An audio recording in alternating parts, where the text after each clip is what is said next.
नमस्कार दोस्तों, मेरा नाम है रंजीत और स्वागत है आप सभी का आरके सिविल पाठशाला यूट्यूब चैनल पर। दोस्तों, आज के द हिंदू न्यूज़पेपर का हम एनालिसिस करने वाले हैं और काफ़ी दिनों से मैं वीडियो नहीं बना पाया था। काफ़ी बिजी चल रहा था शेड्यूल। पिताजी की तबीयत ख़राब हो गई थी तो उसमें काफ़ी समय मेरा चला गया। अब हम कोशिश करेंगे कि वीडियो जो है कंटिन्यू रहेगा। तो आज का जो न्यूज़पेपर का एनालिसिस करेंगे ना, इसमें दो बड़े बड़े एडिटोरियल्स हैं। दोनों के दोनों जो एडिटोरियल हैं, कुल मिलाकर के देखा जाए तो मेंटल इलनेस से रिलेटेड है। इसका मतलब ये है मानसिक तनाव। पार्टिकुलरली यहाँ पर चर्चा करने वाले हैं फैक्ट्री में, ऑफिस में काम करने वाले वर्करों की क्या हालत होती है। हालत ऐसी खराब हो जाती है कि वर्कलोड इतना ज़्यादा खराब हो जाता है कि बहुत सारी जो मानसिक बीमारियां उनको घेरती तो हैं, वो तो बात खैर नॉर्मल है। इसके अलावा कंडीशन इतनी ज़्यादा खराब हो जाती है कि लोग सुसाइड तक कर लेते हैं। इसलिए जो वर्किंग कंडीशन है वहाँ पर वर्कफोर्स में ओवरलोड ओवरलोड करने का मतलब ये है काम एकदम ओवरलोड कर देना। कंपनी को कोई मतलब नहीं है, आप आज ख़त्म हो जाए, आपको क्या हो जाए उससे कोई लेना देना नहीं है। एक्सीडेंट हो जाए चाहे कुछ हो जाए, आपकी जगह में वो दूसरी भर्ती कर लेगी। और जैसे एग्जाम्पल के तौर पर आपको यदि अभी 40,000 मिल रहा है तो उसको 20,000 देगा। बस थोड़ा ट्रेनिंग में उसको खर्चा करना पड़ेगा, भर्ती निकालेगी उसमें खर्चा करना पड़ेगा। इसलिए कंपनी क्या काम करती है, जितना ज़्यादा से ज़्यादा कोल्हू का बैल जैसा रहता है ना, जितना ज़्यादा से ज़्यादा यूज़ कर सकें कर लो कर लो। और फिर अभी बोलते हैं कि आपको 10 चीज़ों का प्रोडक्शन करना है, फिर कहेंगे 150 का करो। फिर 150 का करते करते आपकी आदत बन जाएगी तो उनको सोचेंगे नहीं, ये तो नॉर्मल चीज़। इसके अलावा वो ये भी सोचते हैं कि जो इसमें मेहनती लोग हैं ना वो सरवाइव कर पाएंगे और जो आलसी किस्म के लोग हैं वो खुद ब खुद आउट हो जाएंगे। तो इस प्रकार से कंपनी सोचती है। इसके अलावा मेंटल इलनेस भारत में किस प्रकार से अपने पैर पसार रही है, क्या हम इसके लिए कुछ प्रयास कर पा रहे हैं कि नहीं कर पा रहे हैं, इसके ऊपर भी ये आर्टिकल फोकस करता है। तो दो आर्टिकल हैं, दोनों आर्टिकल की यहाँ पर हम चर्चा करने वाले हैं। शुरुआत करते हैं दोस्तों इस आर्टिकल की, जो कि वर्क के ओवरलोड होने पर जो प्रेशर जनरेट होता है और उसका वर्कर के ऊपर क्या मानसिक असर पड़ता है, इसके ऊपर ये आर्टिकल लिखा गया है। 250 शब्दों में जो हमको आंसर राइटिंग करना, उनकी लाइनें कुछ इस प्रकार से होने वाली हैं। The belief system where success is tied to brutal work culture needs to be phase out. आज के समय में कंपनियां या फिर ऑफिस वाले जो मालिक लोग होते हैं वो ये सोचते हैं कि हम कब सक्सेस होंगे, हम कब सफल होंगे, हम कब अच्छा प्रोडक्शन दे पाएंगे, जबकि हम अपने वर्करों से ज़्यादा काम ले पाएंगे। इसका मतलब ये है 8 घंटा काम वो कर रहे हैं, ठीक है, या तो इनसे 12 घंटे काम करवाओ या फिर उनको 1 मिनट भी चैन नहीं लेने दो। इस प्रकार का जो वर्क कल्चर चल रहा है हमारे देश में, इसको फेस आउट करने की ज़रूरत है, इसको ख़त्म करने की ज़रूरत है। तो किस प्रकार से इसको ख़त्म किया जा सकता है, इसके ऊपर हम यहाँ पर चर्चा करने वाले हैं। अभी हाल फिलहाल में देखा जाए तो कुछ इस प्रकार से घटनाएं हो रही हैं कि जो यंग प्रोफेशनल्स लोग हैं उनमें सुसाइड के केसेस देखे जा रहे हैं। लोग आत्महत्या कर ले रहे हैं, इतना ज़्यादा प्रेशर रहता है। इसका एक ही रीज़न है, इसका मतलब ये है कि वर्क प्लेस में बहुत ज़्यादा स्ट्रेस उनको दिया जा रहा है अपने अधिकारियों के द्वारा, बहुत ज़्यादा उनको टेंशन हो जाती है काम की। इसी के चलते चलते ये लोग क्या काम कर लेते हैं, सुसाइड कर लेते हैं। जापानी लैंग्वेज में इसको कारोसी बोलते हैं, जापानी टर्म में इसको कारोसी बोला जाता है। इस प्रकार से ये जो क्राइसिस बढ़ रहा है ये बताता है कि ये क्यों ऐसा हो रहा है। इसका मतलब ये है एक्सेसिव वर्क लिया जा रहा है, आपसे बहुत ज़्यादा काम लिया जा रहा है, ठीक है। और इसी चीज़ को जापानीज टर्म में कारोसी बोलते हैं, जिसका मतलब होता है डेथ फ्रॉम ओवरवर्क। और इस प्रकार से एग्जाम्पल भी हम देखें। वहीं यदि हम 2023 में बात कर लें तो 2900 जो लोग थे, जापान ने अपनी लाइफ जापान में अपनी लाइफ को एंड कर दिए हैं ओवरवर्क के चलते चलते। इसका मतलब ये है 2900 लोगों ने सुसाइड किया था 2023 में वर्कलोड बढ़ने के चलते चलते। अब काम इनसे ज़्यादा लिया जा रहा है, वर्कलोड इनका ज़्यादा बढ़ते जा रहा है। ऐसा क्यों है? क्योंकि कंपनी चाहती है कि उनका प्रॉफिट बढ़े। उनका कहना है कि हमारी प्रोडक्टिविटी बढ़ेगी, जहाँ पर हम एक चीज़ का उत्पादन करते थे वहाँ पर अब हम 10 चीज़ों का उत्पादन कर पाएंगे। एंड यहाँ पर बिल्कुल पूरी तरह से जो मेंटल हेल्थ है, पर्सनल वेलबींग है एंड ह्यूमन लाइफ है, इन तीनों चीज़ों को इग्नोर कर दिया जाता है। एक रिपोर्ट यदि हम देखें, स्टैटिस्टा रिपोर्ट देखें सुसाइड के मामले में, पार्टिकुलरली इंडियन प्रोफेशनल की बात करें जो कि प्राइवेट सेक्टर में काम कर रहे थे, हम 2022 की यदि बात करें तो 11,486 लोगों ने सुसाइड किए थे सन 2022 में वर्कलोड बढ़ने के चलते चलते। कंपनियां ज़्यादातर ऐसा इसलिए कर रही हैं क्योंकि वो अपने आप को कॉम्पिटिटिव बनाना चाहती हैं। जैसे कि सामने वाली कंपनी के साथ में उसका कहना चाहिए कंपटीशन चल रहा है, सामने वाली कंपनी कम दाम में प्रोडक्शन दे पा रही है, तो हम कैसे करके उसको टक्कर दे पाएंगे। तो कुल मिलाकर के कॉम्पिटिटिव इकोनॉमी कैसे करके हम बना सकते हैं, इसलिए कंपनियां क्या काम करती हैं, अपने वर्करों के ऊपर पूरा लोड डाल देती हैं, मशीनों की तरह उनसे काम लिया जाता है। अब ये जो कल्चर हमारे देश में चल रही है, इसके पीछे क्या क्या रीज़न हो सकते हैं। पहले नंबर का तो बात यही है कि कंपनी ज़्यादा से ज़्यादा प्रॉफिट कमाना चाहती है। मालिक हमेशा से ये सोचता है कि कैसे करके मैं किसी व्यक्ति का ज़्यादा से ज़्यादा यूज़ कर सकता हूँ। आज के समय में जो कॉम्पिटिटिव इकोनॉमी चल रही है, बिजनेस फोकस मॉडल चल रहा है, कॉस्ट कटिंग के फार्मूला अपनाए जाते हैं, ठीक है, एफिशिएंसी एंड प्रोडक्टिविटी के ऊपर ज़्यादा आज के समय में फोकस किया जा रहा है। इसका रिजल्ट ये होता है कि जो एम्प्लॉयज़ हैं वो प्रेशर में आ जाते हैं कि हमें जो है अनरियलिस्टिक एक्सपेक्टेशन आ गई है वर्कर से। हम सोचे हैं कि 100 चीज़ का उत्पादन होना चाहिए, 100 लीटर का उत्पादन होना चाहिए, तो ये कैसे करके होगा, वर्कर लोग ही हमको करके देंगे। इसके चलते चलते ओवर टाइम करवा दिया जाता है। पैसे दे रहे हैं कि नहीं दे रहे हैं, कितने पैसे दे रहे हैं, इसका कोई अता पता नहीं रहता है, ठीक है। एंड साथ ही साथ जो कंडीशन रहती है फिर वर्कर की काफ़ी ख़राब हो जाती है। ख़राब का मतलब ये हो सकता है कि वो कल नहीं आएगा या फिर कुछ दिन की छुट्टी मार देगा या फिर तबीयत ही उसकी ख़राब हो जाएगी। इस कल्चर को हम हसल एंड बसल कल्चर कहते हैं। बहुत सारे ऑर्गेनाइजेशन ने एक बिलीफ सिस्टम को अपना लिया है, ठीक है, जिसको टाई करके देखा जाता है किसके साथ, हसल एंड बसल कल्चर के साथ, जिसमें ये लोग ये सोचते हैं कि जब तक आप वर्कर लोगों को दबाएंगे नहीं तब तक हमको बेटर रिजल्ट मिलने वाला नहीं है, ठीक है। इस चीज़ को हम मैक्स वेबर के इन्फ्लुएंशियल वर्क के साथ में रिलेट करके देखते हैं।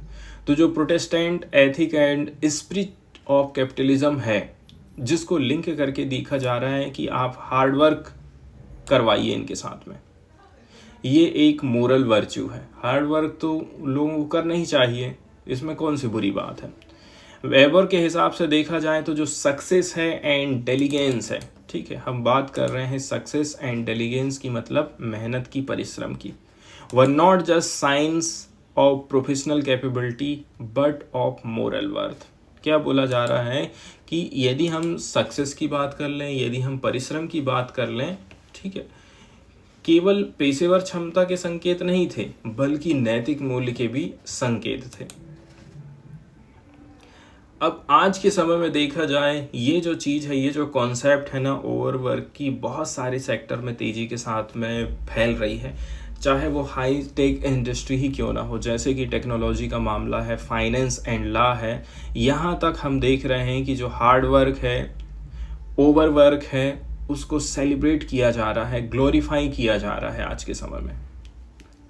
अब कॉग्निटिव डिसऑनेंस थ्योरी की यदि हम चर्चा कर लें, इस थ्योरी के अनुसार क्या बोला जा रहा है, जो ये क्या है, एक साइकोलॉजिकल कॉन्सेप्ट है।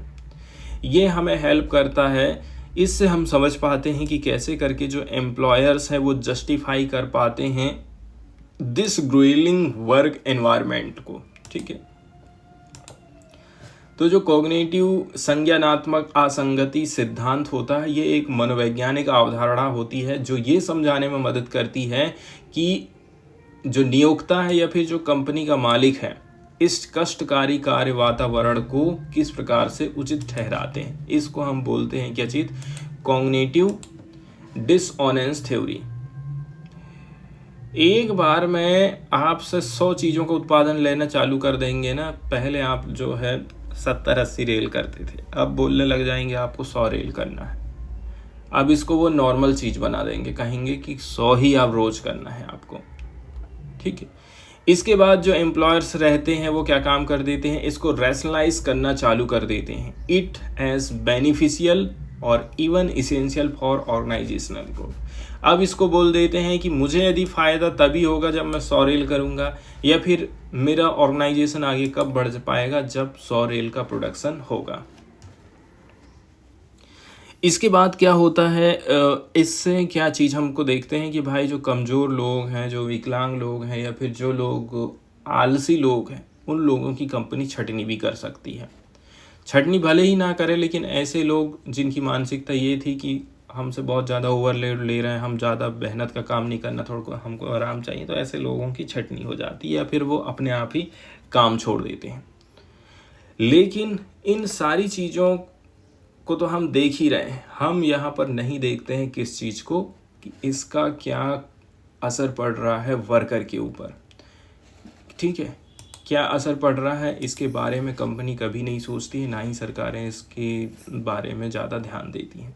जैसे कि burnout, anxiety, depression, suicide in some cases, इतनी सारी चीज़ें हम देखते हैं कि वर्कर बहुत सारी चीज़ों को झेल रहा है, एनेक्सिटी, डिप्रेशन एंड सुसाइड। अब एम्प्लॉय की वेलबींग कितनी मायने रखती है इसके बारे में यहाँ पर चर्चा करी जाती है। तो एक ह्यूमन रिलेशन मूवमेंट की बात करी जा रही, जो कि 20वें नंबर की सेंचुरी में चलाया गया था, जो कि चालू कब हुआ था, 20वें शताब्दी में चालू हुआ था, 20वीं शताब्दी में। नाम है इसका ह्यूमन रिलेशन मूवमेंट। ये अंडरस्कोर करता है कि क्या इम्पोर्टेंस है एम्प्लॉय के सेटिस्फिकेशन का इन इम्प्रूविंग ऑर्गेनाइजेशनल एफिशिएंसी। तो यहाँ पर बताया जा रहा है कि जो ऑर्गेनाइजेशन है, जो कंपनी है, उसकी एफिशिएंसी को यदि हमें बढ़ाना है तो इसमें एम्प्लॉय को सेटिस्फाई करना बहुत ज़्यादा इम्पॉर्टेंट हो जाता है। जब तक वर्कर लोग खुश नहीं रहेंगे तब तक कोई भी जो ऑर्गेनाइजेशन है ना, वो एफिशिएंट तरीके से काम नहीं कर सकता है। अब ये जो मूवमेंट चलाया गया था, आंदोलन चलाया गया था 20वीं शताब्दी में, ह्यूमन रिलेशन मूवमेंट। तो ह्यूमन रिलेशन मूवमेंट जो 20वीं शताब्दी में चला है, इसी को ध्यान में रखते हुए, इसकी बातों को याद करते हुए, हालांकि आज के समय में कंपनियां जो काफ़ी कुछ फोकस करने लगी, जैसे कि कई सारी कंपनी बोलती हैं काम आप अपने हिसाब से कर लो, आपको 2 बजे आना है, 10 बजे आना है, 4 घंटे करना है, 4 घंटे करने के बाद चले जाना है, आप ऐसा कर सकते हैं, बस काम नहीं रुकना चाहिए या फिर प्रोडक्शन हमें मिलना चाहिए। मेंटल हेल्थ इनिशिएटिव लगाए जा रहे हैं, बहुत सारी पॉलिसीज़ लेकर के आ रही हैं कंपनियां, ताकि जो वर्क लाइफ है उसमें बैलेंस स्थापित किया जा सके। कुल मिलाकर के प्रॉफिट मैक्सिमाइजेशन से कहीं ऊपर कंपनियां सोचना आज के समय में चालू कर दी हैं। अब वहीं यदि हम बेटर वर्क कल्चर की बात कर लें तो बेटर वर्क कल्चर भी काफ़ी ज़्यादा इम्पॉर्टेंट हो जाता है। सबसे पहली बात तो ये है, जो वर्क कल्चर है एंड जो एक्सपेक्टेशन है, इसमें भी हमें थोड़ा सा सुधार करने की ज़रूरत है। तो जो पहला स्टेप होना चाहिए कंपनी का, वो यही है कि जो वर्क की कल्चर है वो बेहतर हो, एक्सपेक्टेशन भी अपने आप फिर बेहतर हो जाएंगी। दूसरे नंबर का जो कदम उठाया जा सकता है वो ये है कि 8 घंटे का काम ठीक है, इसको भी 4-4 घंटे में डिवाइड कर सकते हैं, या फिर आप 12 घंटे की बात कर रहे हैं, मतलब आप ओवर टाइम काम करवा रहे हैं, तो ये चीज़ नहीं होना चाहिए। तो जो वर्किंग के आवर्स हैं उनको रिड्यूस करने की यहाँ पर बात करी जाती है। आगे बोला जाता है कि कैसे करके जो रेगुलर ब्रेक्स हैं एंड वेकेशन हैं, उनके ऊपर आप ज़्यादा इनकरेज कर सकते हैं। इससे जो बर्नआउट है, मानसिक टेंशन है, वो अपने आप कम हो जाती। साथ ही साथ वर्कर को साइकोलॉजिकल सपोर्ट प्रोवाइड करना काफ़ी ज़्यादा ज़रूरी हो जाता है। इसके बाद एम्प्लॉय असिस्टेंस प्रोग्राम चलाए जाने चाहिए। मेंटल हेल्थ प्रोफेशनल से उनकी मुलाकात करवाना है ताकि थोड़े से उनको गाइडेंस मिल सके। फिर ओपन कन्वर्सेशन होना चाहिए मेंटल हेल्थ को लेकर के। साथ ही साथ जो स्टिग्मा बैठ गया है, ठीक है, ऑफन सराउंड सीकिंग हेल्प। अब हम बात करते हैं कि focus on work quality. Company को क्या काम करना है, इसका मतलब ये नहीं है कि ज़बरदस्ती आप वर्कलोड बढ़ाते जा रहे हैं। आपको क्वालिटी के ऊपर फोकस करना चाहिए, ना कि चीज़ों के ऊपर फोकस करना चाहिए कि मैं कितनी चीज़ों का प्रोडक्शन कर रहा हूँ। तो इसमें जो सुपरवाइज़र एंड मैनेजर होते हैं, इनका रोल काफ़ी महत्वपूर्ण हो जाता है यदि हम इस प्रकार के ट्रांसफॉर्मेशन लाना चाहते हैं। इनको आप ट्रेन करिए, ठीक है, कि आप समझिए वर्कर का बिहेवियर कैसा चल रहा है, ठीक है, जैसे कि क्या वो इमोशनल लग रहा है, डिसएंगेजमेंट दिखाई दे रहा है, ठीक है, एंड आपको इंटरवेन करना है प्रॉब्लम के बढ़ने के पहले ही। मेंटल हेल्थ चेक इन्स जो है रूटीनली होना चाहिए। स्ट्रेस मैनेजमेंट बेहतर होना चाहिए। आगे जो कदम उठाया जा सकता है वो है मेजरमेंट। आपको प्रोडक्टिविटी का जो कर रहे हैं आप on the quantity of time, ठीक है, measuring productivity on the quantity of time. इसका मतलब ये है कि आप जो अंदाज़ा लगा रहे हैं अपने काम का कि मैं ज़्यादा घंटे काम लूँगा, उससे कोई मतलब नहीं है। आपको ध्यान किस चीज़ में देना चाहिए, क्वालिटी ऑफ वर्क में आपको ज़्यादा फोकस करना चाहिए। इसके अलावा वर्कर कंटिन्यू बिजी ना रहे प्रोडक्टिविटी में, इस चीज़ को भी हमें रिमूव करने की ज़रूरत है। इसके अलावा एम्प्लॉयर को हमेशा ये ध्यान रखना है कि भाई आप रियलिस्टिक एक्सपेक्टेशन रखिए, अनरियलिस्टिक एक्सपेक्टेशन मत रखिए कि मशीन है बटन दबा देंगे चाहे जितने जॉब वो प्रोड्यूस कर सकती है। तो ये जो इशू है वर्क प्लेस स्ट्रेस का, इसमें जो एम्प्लॉय लोग होते हैं ये बिल्ड कर सकते हैं रेजिलेंस। कैसे करके, माइंडफुलनेस थोड़ा हो करके, रेगुलर एक्सरसाइज। इसका मतलब ये है जो काम करने वाले लोग हैं वो भी अपने आप को कैसे करके बेहतर बना सकते हैं। इसके लिए उनको थोड़ा सा माइंडफुलनेस रहने की ज़रूरत है, रेगुलर एक्सरसाइज करना है, स्ट्रॉन्ग सोशल सपोर्ट नेटवर्क होना चाहिए। आपको अकेले अकेले नहीं रहना है कि आप अकेले अकेले काम में लगे हुए हैं। तो ऐसे करके जो है जो डेथें हो रही हैं, जो सुसाइड हो रहे हैं ना, उनको रोका जा सकता है। इस आर्टिकल के माध्यम से हम मेंटल हेल्थ इलनेस के बारे में थोड़ी सी चर्चा करने वाले हैं। भारत में मेंटल हेल्थ एक एपिडेमिक का रूप लेते जा रहा है। लोग शहरों में ज़्यादा रह रहे हैं और शहर के लोग ज़्यादातर जो है मेंटल हेल्थ इलनेस को फेस करते हैं। फाइनेंशियल इनस्टेबिलिटी वहाँ पर ज़्यादा रहती है। साथ ही साथ कंपटीशन तेज़ी के साथ में बढ़ रहा है। ये कुछ सिग्निफिकेंट कंट्रीब्यूटर हैं। तो मेंटल हेल्थ इलनेस को कैसे करके हम रिड्यूस कर सकते हैं भारत जैसी कंट्री में, और यहाँ पर हमको कुछ फैक्टर का ध्यान में रखना है, जैसे कि ये एक हेल्थ एपिडेमिक का रूप ले रहा है। लोग शहर में रह रहे हैं, फाइनेंशियल इनस्टेबिलिटी ज़्यादा है, साथ ही साथ कंपटीशन एक दूसरे से लोग कर रहे हैं। तो कैसे करके इस चीज़ को हम एड्रेस कर पाएंगे। अभी हाल फिलहाल में देखा जाए कुछ घटनाएं घटित हुई हैं, जैसे कि 26 साल की एक जो महिला एग्जीक्यूटिव है, ठीक है, इसकी डेथ हो जाती है। डेथ नहीं, आप ये बोलिए कि उसने सुसाइड करी थी due to immense work pressure. मतलब बहुत ज़्यादा वर्क का लोड पड़ने के चलते चलते उसने क्या काम कर ली, सुसाइड कर ली।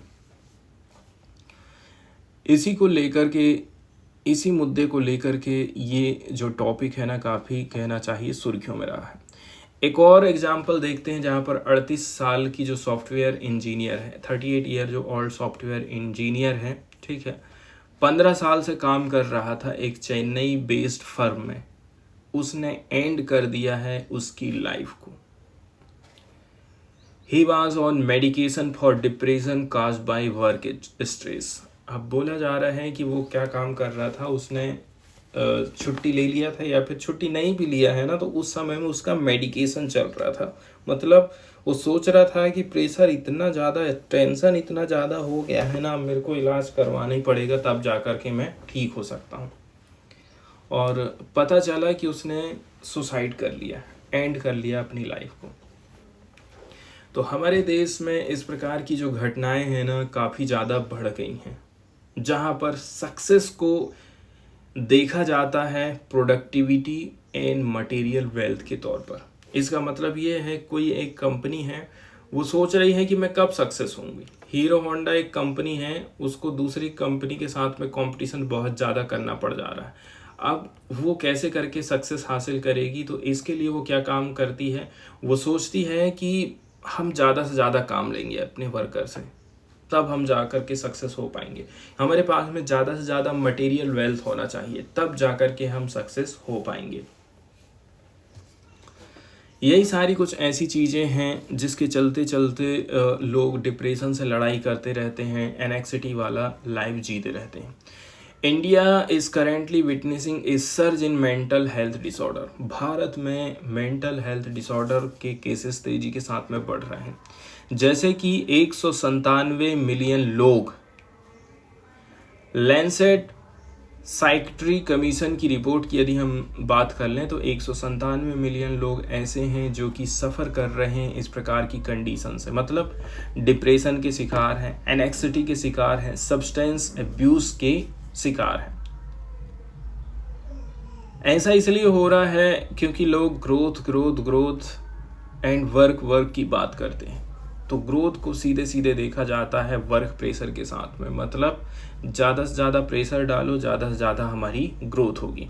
इकोनॉमिक ग्रोथ ने क्रिएट किया है बहुत सारी नई अपॉर्चुनिटी हमारे देश में, लेकिन साथ ही साथ इसने इंटेंसिफाई कर दिया है सोसाइटियल प्रेशर को।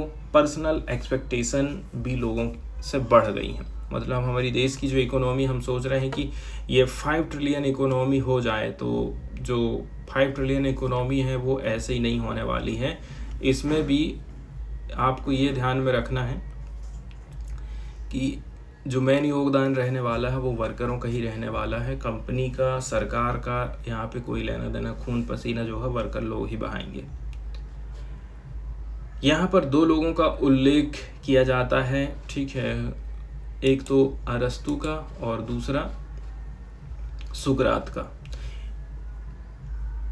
कुल मिलाकर के इन्होंने जो बात कही है या फिर जो आंसर दिए हैं उतने ज़्यादा तो कहना चाहिए इम्पोर्टेंट यहाँ पे नहीं लगते हैं, या फिर कोई इसेंस यहाँ से नहीं निकल पाता है, ठीक है। सुकरात ने हमेशा आत्मचिंतन के ऊपर फोकस किया था। उनका कहना था कि बिना जांचे परखे जीवन जीने योग्य नहीं है। अरस्तु ने अच्छे जीवन को यूडेमोनिया से जोड़ा था, जो सद्गुणी जीवन के माध्यम से समृद्धि प्राप्त करता है। तो इस प्रकार से देखा जाए यहाँ उतनी कोई खास चीज़ें तो निकल करके सामने नहीं आती हैं। अब हमारे देश में तेज़ी के साथ में इस प्रकार से जो एनेक्सिटी है एंड कहना चाहिए मेंटल हेल्थ इलनेस है वो तेज़ी के साथ में बढ़ते जा रहा है। आखिर इसका क्या रीज़न हो सकता है? पहले नंबर की बात तो ये है, लोग जो शहर की तरफ रह रहे हैं ना, तो शहरीकरण एक प्रमुख रीज़न हो जाता है। दूसरा है फाइनेंशियल इनस्टेबिलिटी है। लोगों की मजबूरी भी है कि उनको काम करना ही है क्योंकि उनके पास में फाइनेंशियल स्टेबिलिटी नहीं है। साथ ही साथ कंपटीशन तेज़ी के साथ में बढ़ते जा रहा है। ये कुछ सिग्निफिकेंट कंट्रीब्यूटर के तौर पर काम करते हैं। अगली चीज़ ऐसी है कि लोग सेटिस्फाई नहीं हैं। जिसके पास में मटेरियल आ गया है, जिसके पास में कहना चाहिए भौतिक चीज़ें आ चुकी हैं, इसके बावजूद भी कुल मिलाकर के जिसके पास में वेल्थ है, जिसके पास में स्टेटस है, ठीक है, ये लोग भी ये नहीं कह रहे हैं कि हम जो है बेहतर है। लोग आइसोलेटेड एंड डिस्कनेक्टेड आज के समय में ज़्यादा रहते हैं, जैसे कि पहले नहीं हुआ करता था। पहले सबका खाना एक ही चूल्हे में बनता था। वैसा सिस्टम आज के समय में नहीं हो गया है। इसके बाद जो मटेरियल वेल्थ है, ये आपको कुछ समय के लिए राहत प्रोवाइड कर सकता है। ठीक, कुछ समय के लिए आपको लगेगा कि नहीं, ये मेरे पैसा मिल गया है, रुपए पैसा मिल गया है, धन दौलत मिल गया है, भौतिक सुख सुविधाएं मिल गई हैं, तो हमने सब कुछ पा लिया है। एक चीज़ आप हमेशा ध्यान रखेंगे कि जो मटेरियल वेल्थ है ना, ये आपको केवल टेम्पररी कंफर्ट प्रोवाइड करता है, ये आपको डीपर इमोशनल एंड साइकोलॉजिकल ज़रूरत आपकी पूरी नहीं कर सकता है। आज का समय ऐसा चल रहा है कि लग्जरी एंड जो कॉन्स्पिशियस गुड्स हैं, इनको ज़्यादा लोग तवज्जो दे रहे हैं। इसका मतलब ये है विलासिता और जो विशिष्ट वस्तुएं हैं, ब्रांडेड चीज़ें हैं, भोग विलास वाली जो चीज़ें हैं, लोग इनका दिखावा करते हैं और इन्हीं के लालच में दूसरे लोग फंसते जाते हैं। अब फंसना है तो कैसा करेंगे?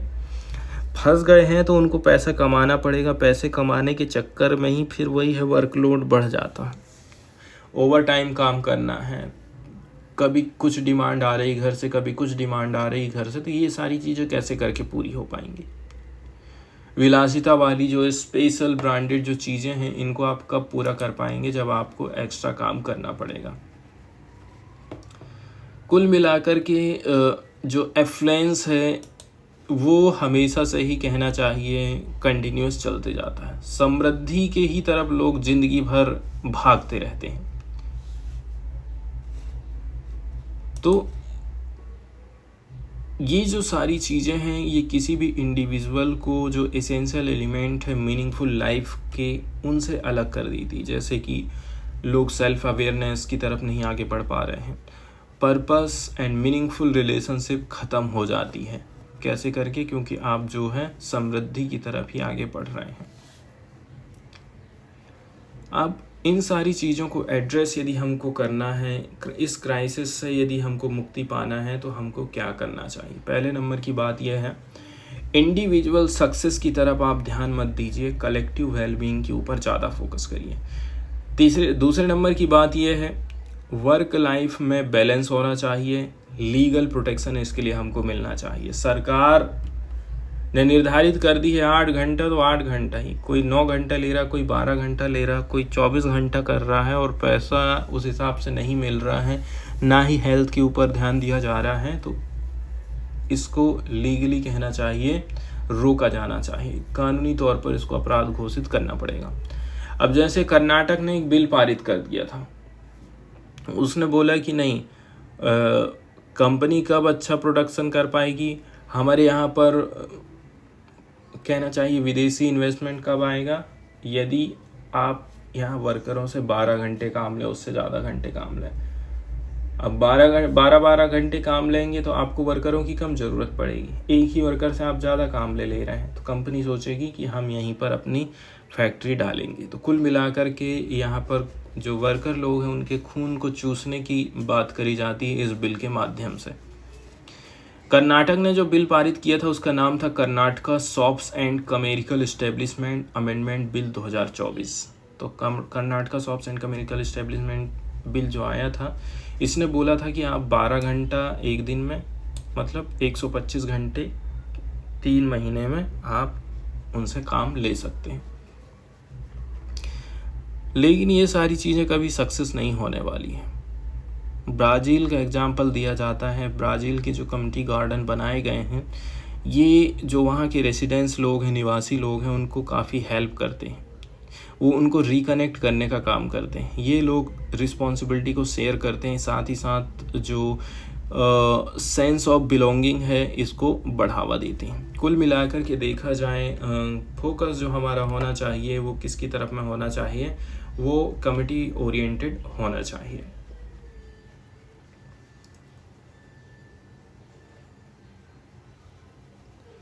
कंज्यूमर चॉइस एंड लिबर्टी की चर्चा यहाँ पर करी जाती है। ठीक है, जो कंज्यूमर चॉइस होती है, रिडक्शन ऑफ फ्रीडम से लेकर के कंज्यूमर चॉइस तक की हम चर्चा कर रहे हैं।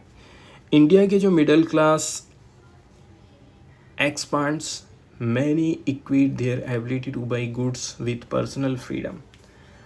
अब चर्चा यहाँ पर ये करी जा रही कि आप अपने आप को एक ग्राहक के तौर पर भी देखिए।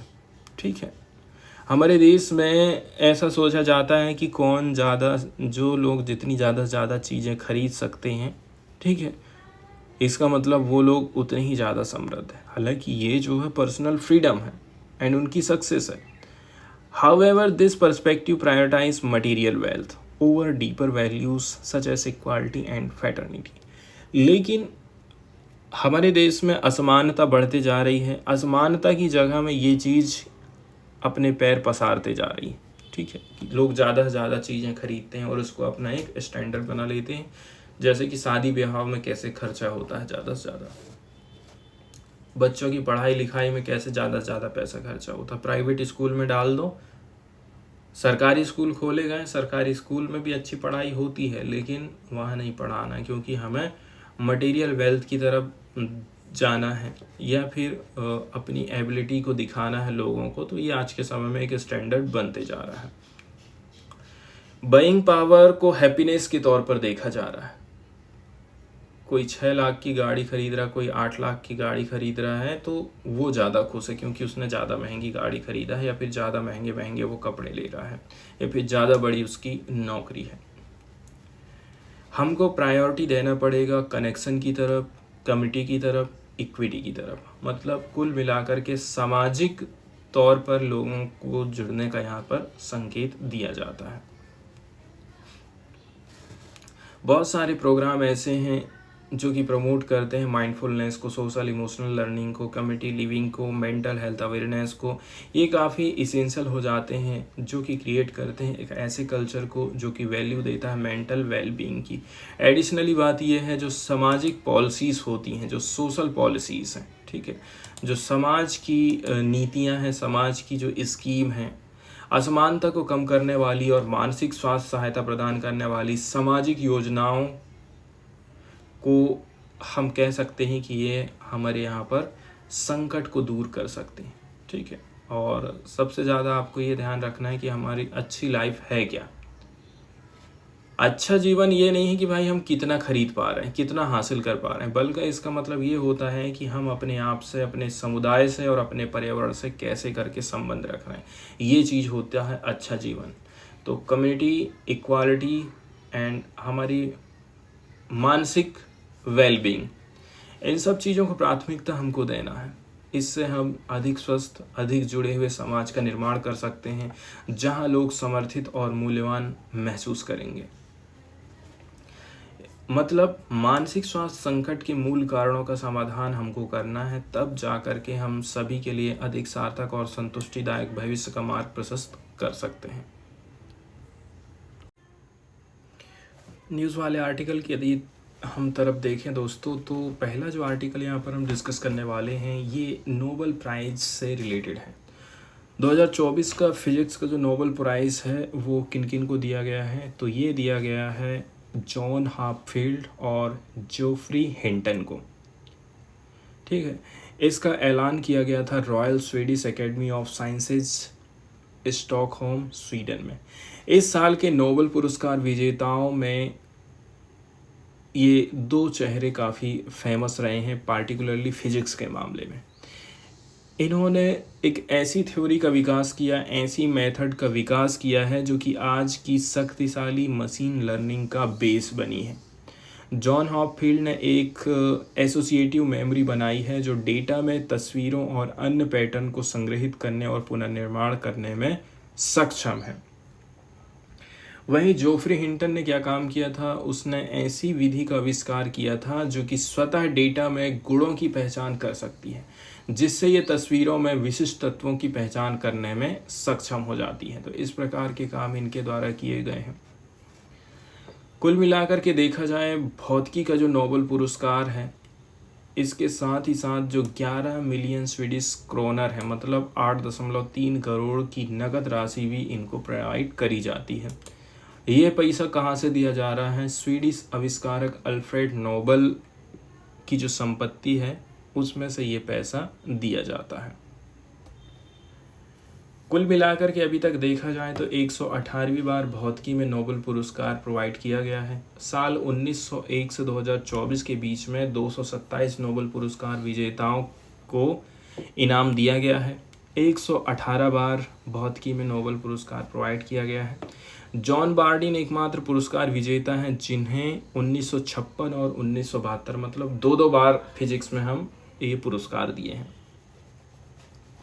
इसका मतलब ये है 226 व्यक्ति ऐसे हैं जिनको सिंगल बार मिला है, लेकिन एक व्यक्ति ऐसा है जिसको दो दो बार मिला था। तो वहीं यदि हम पिछले साल की बात करें तो फिजिक्स में 3 लोगों को हमने दिए थे। 2023 का जो पुरस्कार था, क्या क्या नाम थे? L'Huilier, Pierre Augustin, Ferenc Krausz. इनको इलेक्ट्रॉन पर उनके काम के लिए दिया गया था। इलेक्ट्रॉन मतलब परमाणु का एक महत्वपूर्ण हिस्सा है जो कि केमिस्ट्री, फिजिक्स और टेक्नोलॉजी के लिए काफ़ी इम्पोर्टेंट हो जाते हैं। इसके अलावा यदि हम चर्चा करें दोस्तों, इन्होंने जो मुख्य आविष्कार किया है आर्टिफिशियल न्यूरल नेटवर्क्स का, तो इस बार का जो पुरस्कार दिया जा रहा है कुल मिलाकर के एक ऐसे सेक्टर को ये पुरस्कार प्रोवाइड किया जा रहा है, ठीक है, जहाँ पर वैज्ञानिक लोगों ने यूज़ किया है मशीन लर्निंग मॉडल का, आर्टिफिशियल न्यूरल नेटवर्क्स का। इनकी मदद से डाटा को प्रोसेस किया जाता है and these term have entered the household thanks to explosion of chat AI apps including chat GPT। और ये हमारे यहाँ तक पहुँच पाए हैं कैसे करके? एक तो आर्टिफिशियल न्यूरल नेटवर्क है और दूसरा है मशीन लर्निंग। इन्हीं के माध्यम से AI ऐप, आर्टिफिशियल ऐप बनाए जाते हैं, चैट GPT बनाए जाते हैं। मतलब आप क्वेश्चन करते हैं और आपका उनको वो लोग आंसर दे देते हैं। तो इस साल का जो पुरस्कार रहा है वो दिया जा रहा है थ्योरेटिकल फाउंडेशन ऑफ मशीन को that can learn without human. मशीनों को इंसानों के बिना ही हम सिखा रहे हैं, उनको सिखा रहे हैं एंड इनका इस्तेमाल किया जा रहा है, उनके नॉलेज का इस्तेमाल किया जा रहा है कि वो क्वेश्चन का आंसर दे सकें।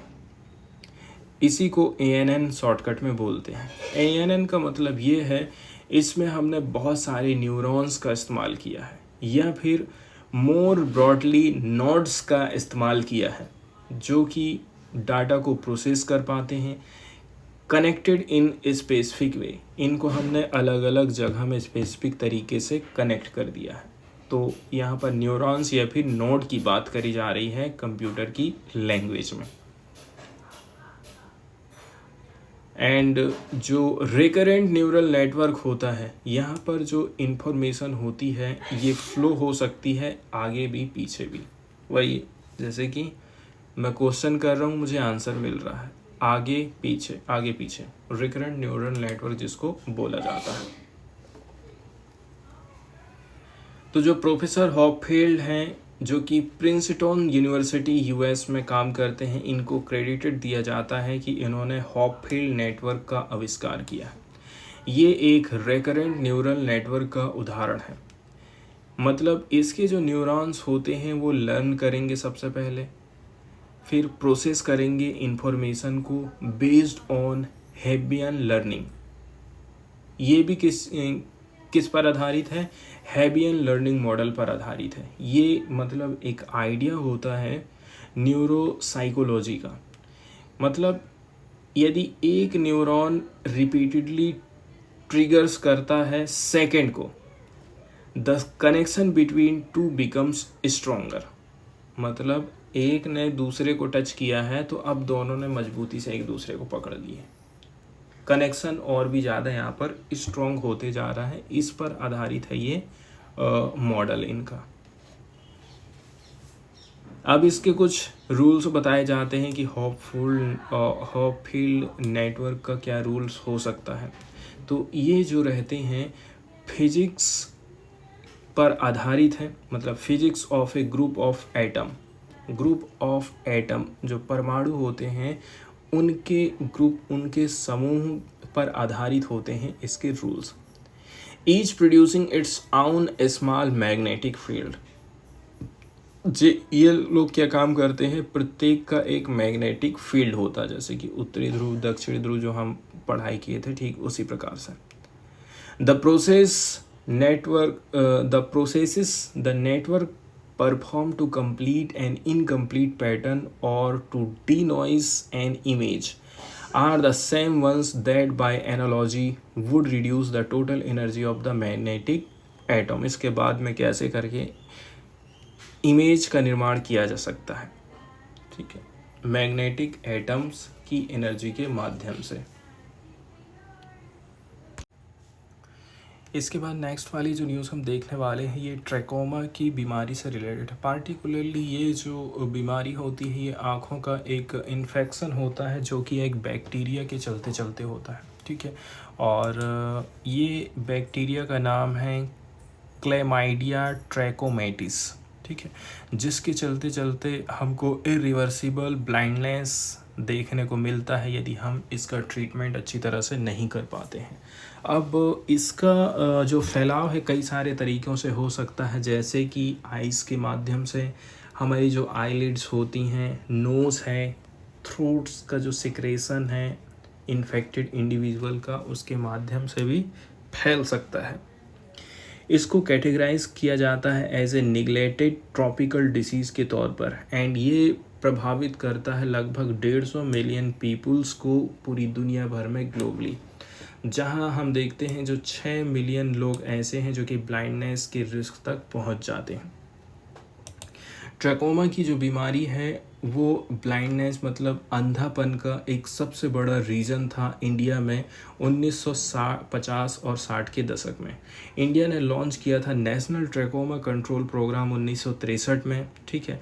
बाद में इसको इंटीग्रेट कर दिए थे, हम जोड़ दिए थे किसके साथ में, national programme for control blindness के साथ में।